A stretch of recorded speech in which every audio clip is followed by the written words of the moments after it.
السلام علیکم ویورز، ہمارے چینل پر خوش آمدید۔ میں معمول کے مطابق اپنی وین چلا رہا تھا، لیکن آج اتنا کام نہ ہو سکا۔ ایک تو رمضان چل رہا تھا، جس کی وجہ سے لوگوں کا ہجوم کم ہی ہوتا تھا۔ مجھے پتا تھا کہ رمضان کے آخری دنوں میں کام زیادہ ہوگا، کیونکہ لوگ زیادہ تر آخری دنوں میں گھروں سے نکلتے تھے۔ آج کل چند ہی سواریاں ہوتی تھیں، میں خالی وین چلا رہا تھا۔ اس وقت میری وین میں کوئی بھی سواری موجود نہیں تھی۔ میں یہی سوچ رہا تھا کہ گھر چلا جاؤں گا۔ آج معمول سے ہٹ کر بہت زیادہ گرمی تھی۔ اس گرمی میں سانس لینا دشوار ہو رہا تھا، اوپر سے میرا روزہ بھی تھا۔ صبح میری آنکھ لیٹ کھلی تھی، اس لیے میں نے کچھ کھائے بغیر ہی روزہ رکھ لیا۔ رمضان نے میری غربت کا بھرم رکھ لیا تھا۔ اب گھر میں سب کا روزہ ہوتا تھا، کھانے کا اتنا مسئلہ نہیں بنتا تھا، جبکہ چھوٹے بچوں کے لیے کہیں نہ کہیں سے ہم بندوبست کر لیا کرتے تھے۔ میں یوں ہی گاڑی چلا رہا تھا جب مجھے سڑک کے درمیان ایک ہنگامہ نظر آیا۔ میں نے تھوڑے فاصلے پر گاڑی روکی اور آگے بڑھنے لگا۔ اس ہنگامے سے مجھے بہت شور آ رہا تھا۔ ان میں ایک لڑکی کی چیخنے کی بھی آواز تھی۔ میں پریشان ہو گیا اور ان کی طرف بڑھنے لگا۔ میں نے دیکھا کہ کچھ لوگ لڑکی کو زبردستی گھسیٹ رہے تھے اور اپنی گاڑی میں ڈالنے کی کوشش کر رہے تھے، جبکہ وہ لڑکی مسلسل پاؤں ہلا رہی تھی۔ یہ دیکھ کر مجھے غصہ آ گیا۔ مجھے ساری بات سمجھ آ گئی کہ وہ لڑکی کے ساتھ زبردستی کر رہے ہیں۔ میرا خون غصے سے کھولنے لگا۔ میں کسی کے ساتھ بھی زیادتی برداشت نہیں کر سکتا تھا۔ میں نے غصے سے پوچھا، کون ہو تم اور کیا کر رہے ہو؟ جی، ان میں سے ایک آدمی بولا، زیادہ ہیرو مت بنو، اپنے کام سے کام رکھو۔ اگر تم نے ہمارے معاملے میں ٹانگ اڑانے کی کوشش کی تو تمہیں یہیں پر ٹھوک دوں گا۔ اب ہٹو راستے سے اور ہمیں اپنا کام کرنے دو۔ میں اس کے راستے میں کھڑا ہو گیا۔ اب میں گاڑی اور ان لوگوں کے درمیان میں کھڑا تھا۔ مجھے دیکھ کر وہ کہنے لگا، کیوں جوانی میں مرنا چاہتا ہے اور اپنے گھر کا چولہا بجھانا چاہتا ہے؟ میں نے اس کی بات پر کوئی توجہ نہ دی اور اسے آخری بار کہا، اس لڑکی کو چھوڑ دو ورنہ مجھ سے برا کوئی بھی نہیں ہوگا۔ میری بات سن کر وہ ہنسنے لگے اور کہنے لگے، دیکھو تو ہیرو گیری، ارے تم ایک ہو اور ہم لوگ 5 ہیں، تم ہم میں سے کیسے نپٹو گے؟ اور یہ دیکھو ہمارے پاس یہ ہتھیار بھی ہے، ایک لمحے میں تمہیں گولی ماریں گے اور اگلے لمحے تم اوپر والے کے پاس ہوگے۔ میں نے اس لڑکی کی طرف دیکھا۔ اس لڑکی کی آنکھیں آنسوؤں سے بھری ہوئی تھیں۔ اس سے پہلے وہ آدمی مجھ پر وار کرتا، میں نے اس پر گھونسوں اور لاتوں کی بارش کر دی اور لمحے میں ہی 5 لوگوں کو ڈھیر کر دیا، اور ابھی وہ میری طاقت سے واقف نہیں تھے۔ میں بغیر کسی وجہ کے کسی کو بھی نقصان نہیں پہنچاتا تھا، لیکن اگر کسی کے ساتھ زیادتی ہو رہی ہو تو یہ میں برداشت نہیں کر سکتا تھا۔ میں نے اس لڑکی کی طرف دیکھا۔ وہ لڑکی میری سوچ سے بھی زیادہ حسین تھی۔ اس سے زیادہ حسین لڑکی میں نے آج تک نہیں دیکھی تھی۔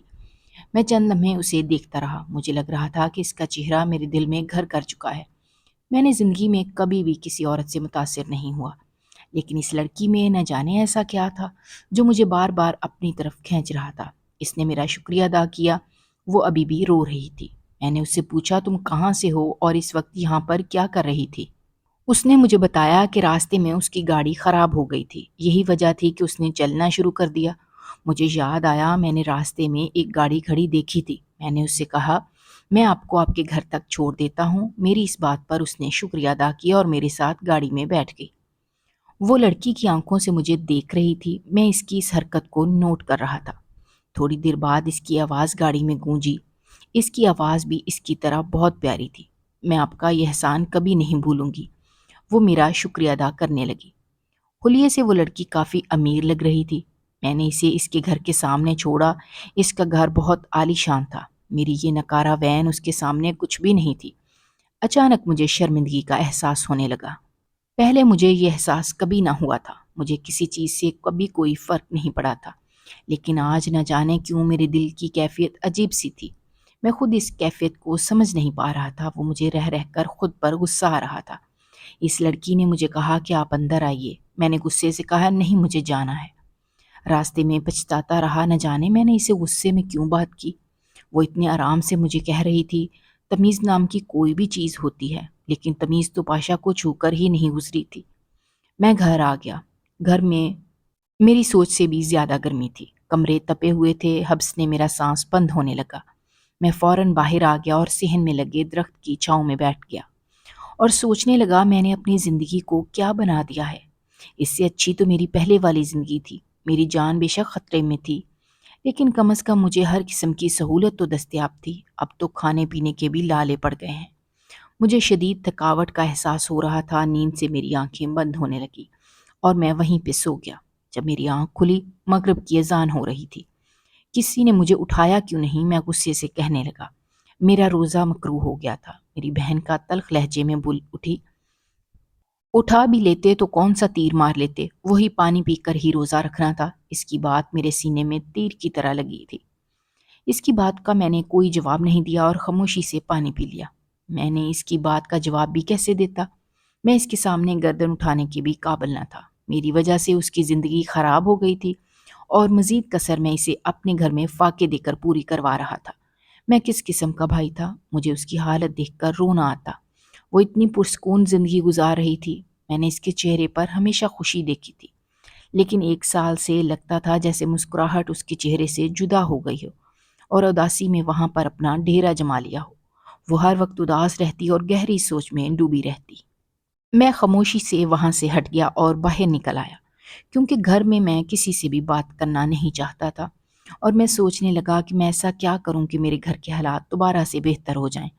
مجھے اپنے گھر میں کوئی مزدوری کے لیے بھی نہیں رکھتا تھا اور نہ ہی مجھے کوئی ایسا کام ملتا جو میں کسی کے زیر رہ کر کر سکوں، جبکہ میرے پاس اتنا سرمایہ نہیں تھا کہ میں اپنا کاروبار شروع کر سکوں۔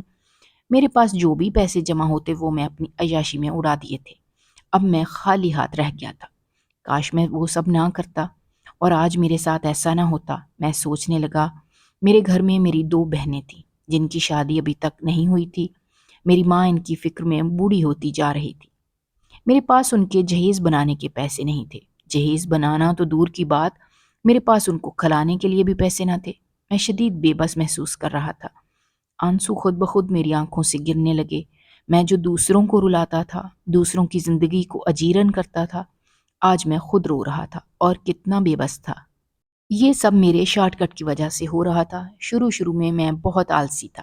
مجھے محنت سے شدید نفرت تھی۔ میں یہی چاہتا تھا کہ مجھے کوئی ایسا کام ملے جس میں محنت بھی نہ کرنی پڑے اور میں بہت امیر ہو جاؤں۔ میں آج کے دن کے بارے میں سوچنے لگا۔ وہ لڑکی بار بار میرے ذہن میں آ رہی تھی۔ مجھے یوں لگ رہا تھا جیسے میں اس کو اپنا دل دے بیٹھا ہوں۔ میرا اس سے ملنے کو اور اسے دیکھنے کو جی مچل رہا تھا۔ میں اپنی اس کیفیت سے بالکل انجان تھا۔ مجھے لگ رہا تھا کہ مجھے محبت ہو گئی ہے، پہلی نظر کی محبت، جس نے میرے دل کو گھائل کر لیا ہے۔ لیکن وہ لڑکی میری اوقات سے باہر تھی۔ یہ سوچ آتے ہی میں دوبارہ مایوس ہو گیا۔ اسی وقت میرا بھتیجا وہاں پر آیا اور کہنے لگا، آپ کو دادو بلا رہی ہیں۔ مجھے پتہ چل گیا تھا کہ ضرور میری کلاس لگے گی، ضرور مجھ سے دوبارہ کوئی غلطی ہو گئی ہوگی، کیونکہ اس کے علاوہ میری ماں مجھ سے بات کرنا بھی پسند نہیں کرتی تھی۔ مجھے بلانا تو دور کی بات۔ میں خاموشی سے چلنے لگا اور ذہن میں سوچنے لگا کہ اب میں نے کون سی غلطی کر دی ہے۔ میں جب صحن میں گیا، وہاں میری ماں سر جھکائے بیٹھی تھی۔ وہاں اندھیرا تھا۔ تھوڑا قریب پہنچنے پر مجھے معلوم ہوا کہ میری ماں کی آنکھوں سے آنسو بہہ رہے تھے۔ اپنی ماں کو روتا ہوا دیکھ کر میرے دل کو کچھ ہوا۔ میں جتنا بھی بے غیرت، جتنا بھی نکما سہی، لیکن اپنی ماں کو روتے ہوئے نہیں دیکھ سکتا تھا۔ میں پوچھنے لگا، امی کیا ہوا آپ کو؟ میری امی غصے سے بولیں، مجھے اپنی ماں مت کہو، تمہارا مجھ سے کوئی تعلق نہیں ہے۔ تمہاری وجہ سے نہ جانے ہمیں اور کیا کیا بھگتنا پڑے گا۔ تم نے ہم لوگوں کی زندگی اجیرن کر دی ہے، کاش تم پیدا ہی نہ ہوئے ہوتے۔ امی کی باتیں میرے دل کو چھلنی کر رہی تھیں۔ میں نے پوچھا، امی آپ بتائیں تو کیا بات ہوئی ہے؟ امی نے مجھے بتایا کہ میری چھوٹی بہن کا رشتہ آیا تھا۔ وہ طے بھی ہو گیا تھا، لیکن کسی نے انہیں تمہارے بارے میں بتا دیا، جس کی وجہ سے وہ رشتہ توڑ گئے ہیں۔ امی نے بتایا کہ وہ بہت نیک اور شریف لوگ تھے، انہیں جہیز بھی نہیں چاہیے تھا۔ میں خوش ہو گئی تھی کہ میری ایک بیٹی کا گھر بس جائے گا، لیکن تمہارا ماضی ہمیں نہ حال میں جینے دے رہا ہے اور نہ کبھی مستقبل میں سکون کی سانس لینے دے گا۔ امی کی باتیں سن کر میں اپنے ماضی میں کھو گیا۔ میں گھر میں تیسرے نمبر پر تھا۔ مجھ سے بڑا ایک بھائی اور ایک بہن، جبکہ مجھ سے چھوٹی 2 بہنیں تھیں، لیکن اس کے باوجود سب سے زیادہ پیار مجھے ہی ملا۔ ایک تو میں ان میں سب سے زیادہ خوبصورت تھا اور دوسرا میں بہت شرارتی بھی تھا اور اپنی باتوں سے ہر کسی کو اپنے بس میں کر لیتا تھا۔ میں اپنے پاس سے چھوٹی موٹی کر کے باتیں بناتا اور لوگوں کو ہنساتا۔ ہر کوئی مجھے بہت پسند کرتا۔ میں اپنے باپ کی آنکھوں کا تارا تھا، وہ مجھے میرا شیر کہہ کر بلاتے تھے۔ زندگی بہت پرسکون گزر رہی تھی۔ ہمارے شہر میں ایک بہت بڑا گھر تھا اور بابا کا بہت اچھا کاروبار بھی تھا۔ گھر میں پیسوں کی کمی نہ تھی اور نہ ہی کسی اور چیز کی کمی تھی۔ میری جو بھی خواہش ہوتی وہ میرے منہ سے نکلنے سے پہلے پوری ہو جاتی۔ یہی حال میرے بہن بھائیوں کا تھا۔ ہم سب بچوں کو ہر قسم کی سہولت دستیاب تھی، لیکن زندگی ہمیشہ ایک جیسی نہیں رہتی، اس میں تبدیلی رونما ہوتی رہتی ہے، اور بعض اوقات زندگی ایک ایسا موڑ لیتی ہے جو کہ ناقابل قبول ہو جاتا ہے۔ انسان لاکھ کوشش کرے اس سے خود کو بچانے کی، لیکن پھر بھی جو قسمت میں لکھا ہو وہ ہو کر ہی رہتا ہے، اور یہی ہمارے ساتھ ہوا۔ ہم نے سوچا بھی نہیں تھا کہ کبھی ایسا موڑ بھی آئے گا۔ ہم پرسکون زندگی گزار رہے تھے کہ اچانک میرے والد کا انتقال ہو گیا۔ میرے والد کے انتقال کے ساتھ ہی ہماری ساری عیاشیاں ختم ہو گئیں، ہمارے سر سے چھت چھین لی گئی، اور ہماری ایسی حالت ہو گئی کہ ہم اپنے گھر سے دربدر ہو گئے۔ میرے چچا جو کہ میرے والد کے ساتھ انہی کے کاروبار کو سنبھال رہے تھے، انہوں نے دھوکے سے سارا کاروبار اپنے نام کروا لیا اور میرے والد کو اس کاروبار سے بے دخل کر دیا۔ میرے والد کو اس کا اتنا بڑا صدمہ لگا کہ انہیں ہارٹ اٹیک آیا اور وہ اس دنیا فانی سے کوچ کر گئے۔ اس کے بعد نہ والد کا کاروبار رہا اور نہ ہی ہمارا شہر۔ اس کے علاوہ ہمارا گاؤں میں ایک آبائی گھر تھا، ہم چھٹیاں گزارنے گاؤں میں جایا کرتے تھے۔ پھر ہم ہمیشہ ہمیشہ کے لیے اس گھر میں آ گئے اور وہاں رہنے لگے۔ گھر کے حالات بہت زیادہ خراب ہو گئے تھے۔ امی کی جو جمع پونجی تھی اس سے ہمارے گھر کا خرچ چلنے لگا، لیکن یہ بھی کافی نہیں تھا۔ میں عیاشی کی زندگی گزارنے کا عادی تھا۔ اس ماحول میں میرا دم گھٹ رہا تھا، لیکن میں کچھ بھی نہیں کر سکتا تھا۔ پھر وہاں پر میری دوستی کچھ آوارہ لڑکوں سے ہو گئی۔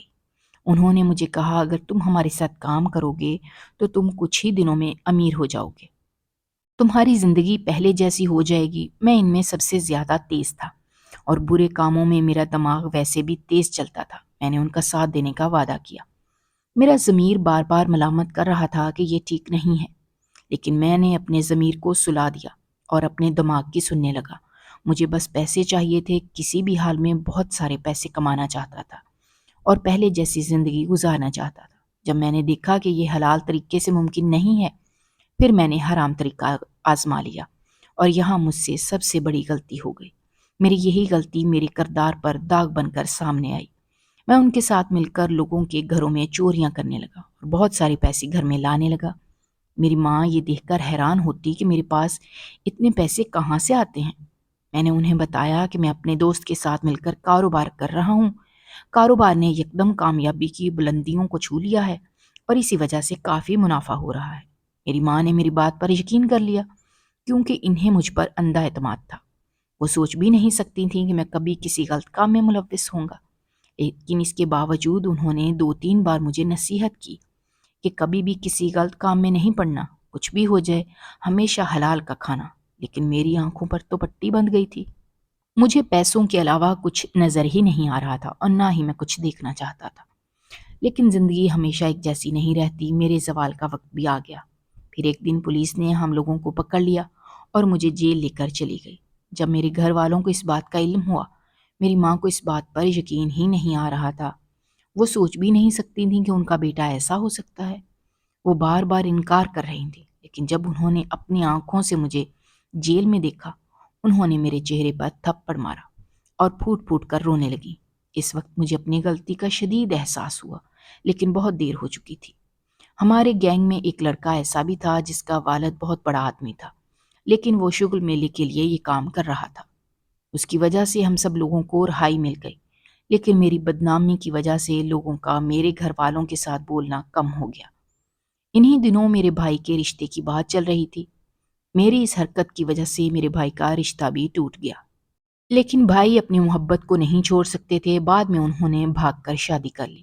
یہ ایک اور بڑی بدنامی تھی۔ ہمارا خاندان ہر جگہ مشہور ہو گیا تھا کہ یہ لوگ ٹھیک نہیں ہیں۔ اللہ میری اس شہرت کی وجہ سے میری بہن کا گھر بھی خراب ہو گیا اور وہ ہمیشہ کے لیے گھر میں آ کر بیٹھ گئی۔ میرا جرم ندامت کسی بھی طور پر کم نہیں ہو رہا تھا۔ میں نے کئی بار اپنی ماں سے معافی مانگنے کی کوشش کی۔ جب بھی میری ماں مجھے معاف کرتی، اسی وقت میرا کوئی نہ کوئی گناہ سامنے آ جاتا۔ اچانک میرا بھائی گھر کے اندر داخل ہوا۔ میں چونک کر اس کی طرف دیکھنے لگا۔ تم اندر جاؤ، میں نے امی سے کچھ بات کرنی ہے۔ اس نے مجھے اندر بھیج دیا۔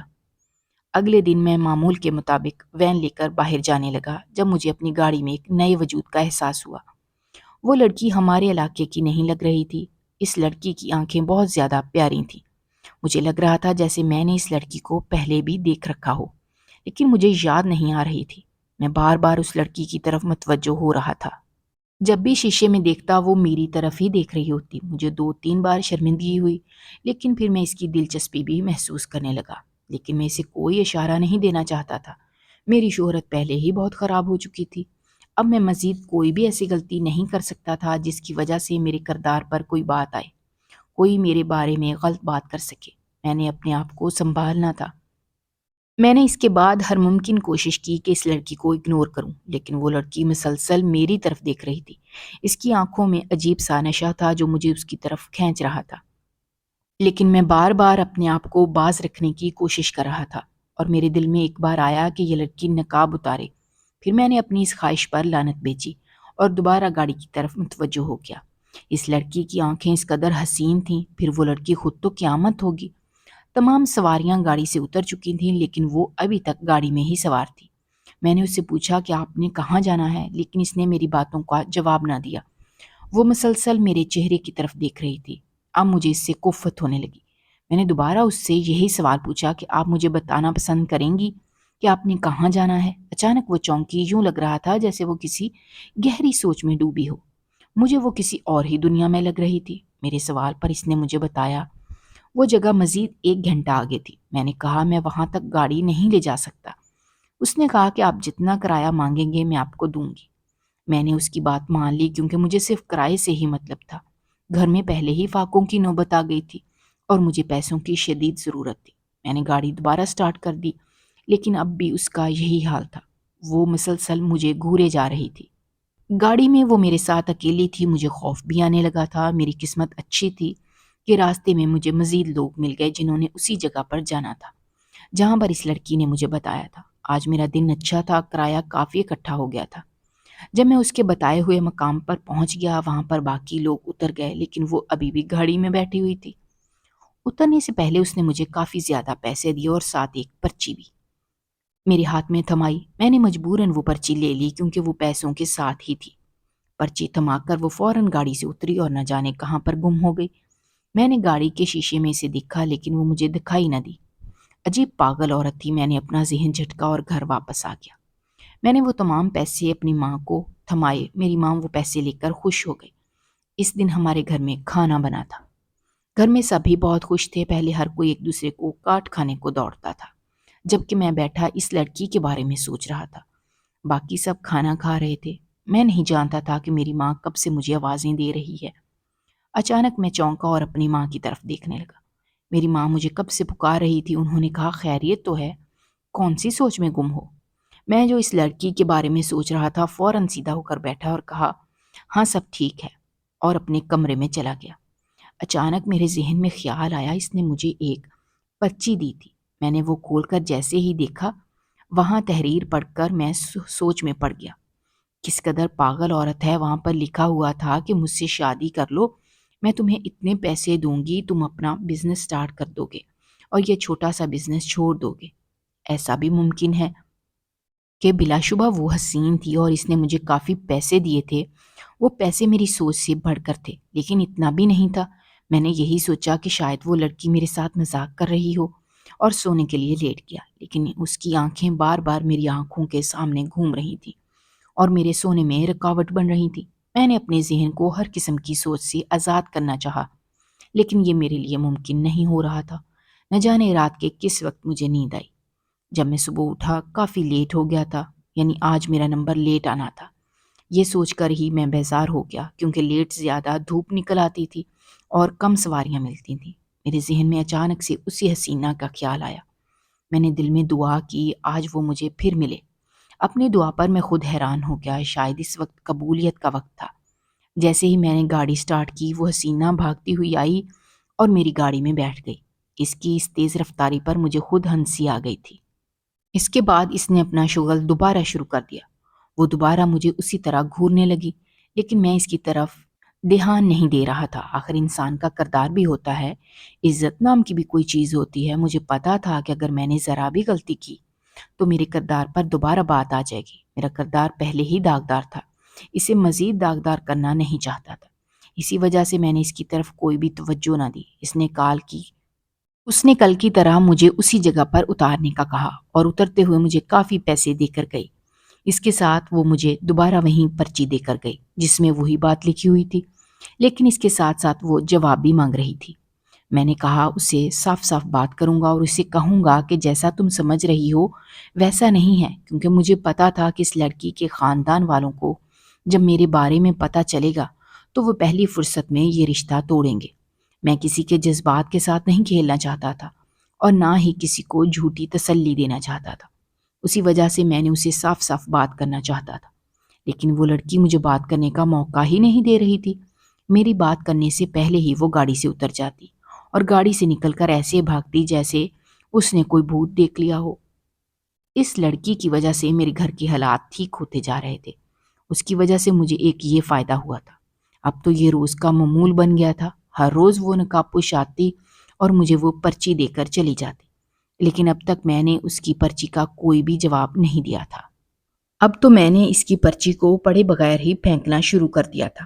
مہنگائی بڑھتی جا رہی تھی اور غربت سے میں تنگ آ رہا تھا۔ میرے حواس جواب دے رہے تھے۔ اب یہ سب میری برداشت سے باہر ہو رہا تھا۔ میں نے اس کی بات ماننے کا فیصلہ کیا۔ میں سوچ رہا تھا کہ میں کل ہی اسے کہہ دوں گا میں تم سے شادی کرنے کے لیے تیار ہوں، لیکن اس کے ساتھ ساتھ میں اسے چاہتا تھا کہ میں اسے اپنے ماضی اور حقیقت کے بارے میں بتا دوں تاکہ بعد میں اسے مجھ سے کوئی شکایت نہ ہو۔ اگلے دن جاتے ہی وہ گاڑی سے اتری۔ اس نے دوبارہ مجھے پرچی دی۔ میں نے اس کے اترنے سے پہلے ہی اسے کہہ دیا کہ میں تم سے شادی کرنے کے لیے تیار ہوں۔ اس دوران میں نے اپنی نظریں جھکائی ہوئی تھیں۔ میں نظر اٹھا کر اس سے بات نہیں کر رہا تھا۔ میری بات سن کر وہ یکدم خوش ہو گئی۔ میں نے اس سے کہا کہ اس سے پہلے میں تمہیں اپنے ماضی کے بارے میں بتانا چاہتا ہوں۔ میری ماضی کے بارے میں سن کر مجھے یقین ہے کہ تم اپنے فیصلے سے مکر جاؤ گی اور کبھی ایسے انسان سے شادی نہیں کرنا چاہو گی۔ میری بات سن کر وہ چند لمحے خاموش رہی اور پھر کہنے لگی کہ میں تمہارے بارے میں سب جانتی ہوں، اس کے باوجود میں تم سے شادی کرنا چاہتی ہوں۔ وہ آواز مجھے جانی پہچانی لگی۔ اتنے عرصے بعد میں یہ آواز سن رہا تھا، لیکن مجھے یاد نہیں آ رہا تھا آواز میں نے پہلے کب سنی تھی۔ میں نے اسے مزید کہا کہ مجھے تمہیں ایک اچھے گھرانے کی لگتی ہو، تم کیوں میرے پیچھے اپنی زندگی برباد کر رہی ہو؟ میری اس بات کا اس نے کوئی بھی جواب نہ دیا۔ وہ چپ چاپ وہاں سے چلی گئی اور پھر ہماری شادی طے ہو گئی۔ وہ ایک بڑے گھرانے سے تعلق رکھتی تھی۔ میں حیران تھا کہ آخر اس کے بابا کیسے مان گئے۔ شادی کی رات میں بہت خوش تھا، اس کے ساتھ ساتھ میں تھوڑا نروس بھی تھا۔ میں آج اتنے عرصے بعد اس کا چہرہ دیکھنے جا رہا تھا۔ شادی پر بھی میں اس کا چہرہ نہیں دیکھ سکا تھا، اس نے اپنے چہرے پر نقاب کر رکھا تھا، لیکن آج میری خواہش پوری ہونے جا رہی تھی۔ میں اسے دیکھنے کے لیے بے چین ہوا جا رہا تھا۔ جیسے ہی میں کمرے میں داخل ہوا میں نے دیکھا وہ بستر پر نہیں تھی بلکہ کھڑکی کے پاس کھڑی تھی۔ میں نے اس کے پاس جا کر اسے آواز دی۔ جیسے ہی وہ پلٹی میں اسے دیکھ کر حیران رہ گیا۔ یہ وہی لڑکی تھی جس کی میں نے اس دن مدد کی تھی۔ تم یہاں؟ میرے منہ سے حیرانگی سی آواز نکلی۔ حیران ہونے کی ضرورت نہیں ہے، یہ میں ہی ہوں۔ میری جب اس دن تم نے مدد کی تھی میں اسی پل تمہاری دیوانی ہو گئی تھی۔ پھر میں نے تم کو دیکھنا چاہتی تھی، تم کو جانچنا چاہتی تھی کہ تم کیسے انسان ہو، اور تم میرے امتحان پر پورے اترے۔ اس کے خاندان میں صرف وہ اور اس کے بابا ہی تھے۔ اس کے بابا اکثر بیمار رہتے تھے، ان کا ایک بہت بڑا کاروبار تھا۔ مجھ پر بھروسہ کرتے ہوئے انہوں نے کاروبار میرے حوالے کر دیا۔ میں نے ان کے کاروبار کو سنبھال لیا اور چند مہینوں میں ہی ترقی کی منازل طے کرنے لگا۔ میرے سسر کا کچھ عرصے بعد انتقال ہو گیا۔ میں اپنی ماں کو اپنے ہی گھر میں لے آیا، جبکہ میری باقی تمام بہنوں کی شادی ہو چکی تھی۔ اب مجھے اپنی آنے والی زندگی میں خوشیوں کی امید تھی۔ اگر آپ کو ہماری کہانیاں پسند آ رہی ہیں تو ہمارے چینل کو سبسکرائب کیجیے، ویڈیوز پر کمنٹ کیجیے اور شیئر کیجیے۔ شکریہ۔